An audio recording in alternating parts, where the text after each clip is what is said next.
Good afternoon. Welcome back to Passionate World Talk Radio. Educate, enlighten, entertain.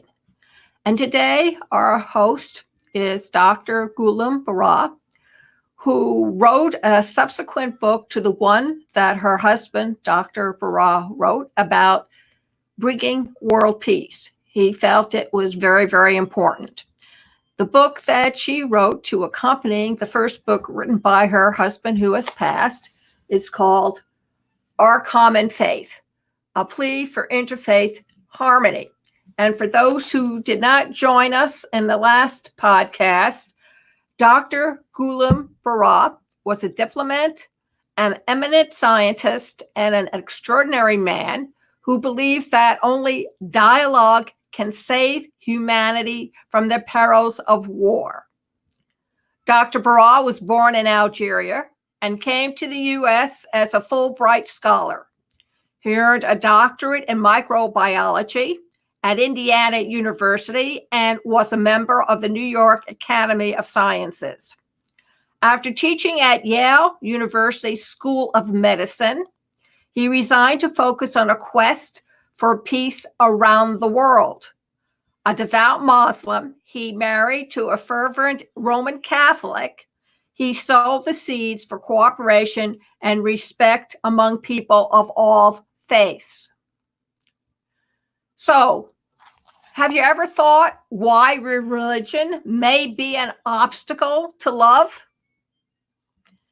Well, you will enjoy the story of how Dr. Berrah, a prominent Muslim leader who married his wife, who was a devout Roman Catholic, they found each other and enjoyed a really happy life together in their common faith. Religion teaches you about the love of God and the love of your neighbor. So, are you curious to know what other religions teach? Our common faith shares an inspiring message about the value of bringing people of different faiths together. When we make the effort to find common ground, it leads to peace, concord, and interfaith harmony. If you believe the world needs more love and understanding, then this is an opportunity to read this book. Now, this afternoon, Mrs. Berrah is going to talk about the power of love. Good afternoon, Mrs. Berrah. Good afternoon. So why don't you give them an earful about the power of love? We are going to talk about the power of love, the transformative power of love. We just lost the audio. You lost your audio. I'm not sure what happened. We lost your audio. But we just lost your audio. So ask your friend who is probably standing right by you to find out what happened. Oh, there it is. Yes. Her audio has been turned off. Okay. And we don't want that. So what happened? Hello. The mic is not. No. All right. Try again. Good afternoon. Nope. You still can't hear you. Oh, this is terrible.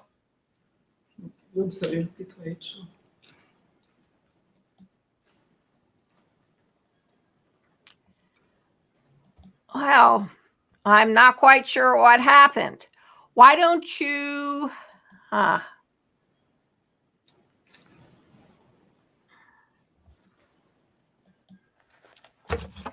Yes.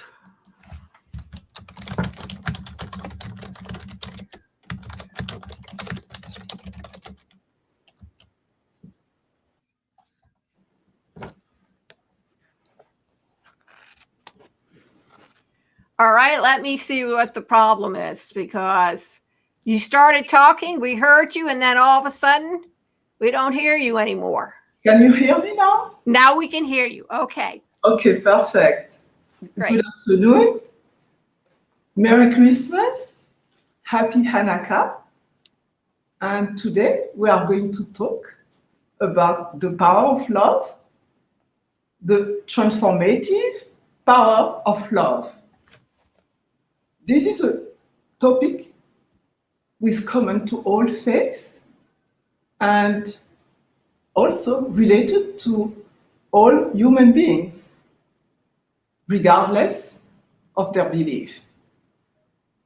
So, attention is love. Let's consider the transformative power of attention in all stages of our life. We are going to start with infant. It's easy to detect the difference between a baby surrounded by love and a baby who is deprived of love. His eyes you can see some sadness in his eyes. And that's the case for baby in any orphanage, because baby feels everything. We cannot hide anything from them. Even if they don't talk, they don't speak, they understand. We cannot pretend that they don't understand, and we can act in such a way that we won't hurt their feeling. We can hurt their feeling. When a mom is breastfeeding her baby and she's talking on the phone, the baby gets upset. Look, watch that. You will see that. That's happened. Baby gets upset. Stop eating. When she interrupts our conversation, our baby resumes eating. So they understand, they feel. It's important, their feeling. And we have to pay attention about that. That's why it's so important that if parents want to have some argument, they should have that argument in front of their child, because that can trigger negative emotions, distress, and even anxiety. It's important, if we want to show our love, to pay attention to those things. And while your child is growing, he needs a constant attention. You don't think that you will spoil him with many gifts and you are done. No, you are not done, because he feels the difference between real love and fake attention. Let me give you an example, a vivid example. Years ago, a friend of ours, where for professional reason, they have to travel for 2 months. And they had a daughter, and they didn't want their daughter to stay at home with some people taking care of her. They decided to put her in a boarding school, and it was in Switzerland. But they were still worried because they thought she won't have any visitors. So my husband told them, don't worry, we'll go and visit with her. So one day we were visiting with her, and a young boy, her name is Caroline. A young boy passed by, hello Caroline, and she said hello, and we say hello, how are you? It's oh, lucky you, Caroline, you have visitors. And my parents, they don't visit, they only send me money. We were frozen. So they know the difference. You have to take some time for your child, discuss with him, play with him, stay at a dinner table with him, be present for him. Because his mental health is important. He's going to carry that all his life long. And this transformative power of love is also valid for adults, relationships between adults, in a couple. To love is anticipating the needs of your spouse, of our spouse. And doing so, it leaves us with a feeling of happiness, because we can see the transformating power of our love for our spouse. Because our spouse is content. And the lack of love can follow you all your life long. And you can have mental instability because of that. Anger, frustration, violence, all come from the lack of love. All those things come from that. If you check the background of someone who did, unfortunately, commit a crime, you will see that he didn't never experience some attention. He never were able to have some attention. He doesn't know what love is about. Because when you receive a lot of love, you want to share what you receive with others. You don't want to kill them. You want to love them. And so that's all those subjects that matter we need to reflect on that. But the most transformative love is the love of God for us. And we experience the love of God for us through the grace of faith. When we have faith, we understand, we know that God loves us, that He loves each one of us. It cares about each one of us. So we feel different, we feel special, we have wings, because we know that we can undertake anything. He will be there. He will be giving us the tools beyond our expectation. So here I am talking to you about love. Do you think that months ago this had crossed my mind? I was running my husband's foundation with this book, Our Common Faith, it's a memoir, A Dream for Peace. And one Lillian Caldwell asked me to talk about love. I said, this is something common to all faiths. Let's say yes. And especially during this holiday season that we are usually with our family, friends, and we need to talk about that, to talk about, to know that we are loved. We human beings, we can betray each other. I'm sure that I did disappoint my friend many times.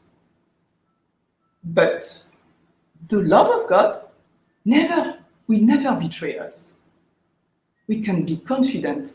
The love of God will take us to our limits, help us to do what He expects from us.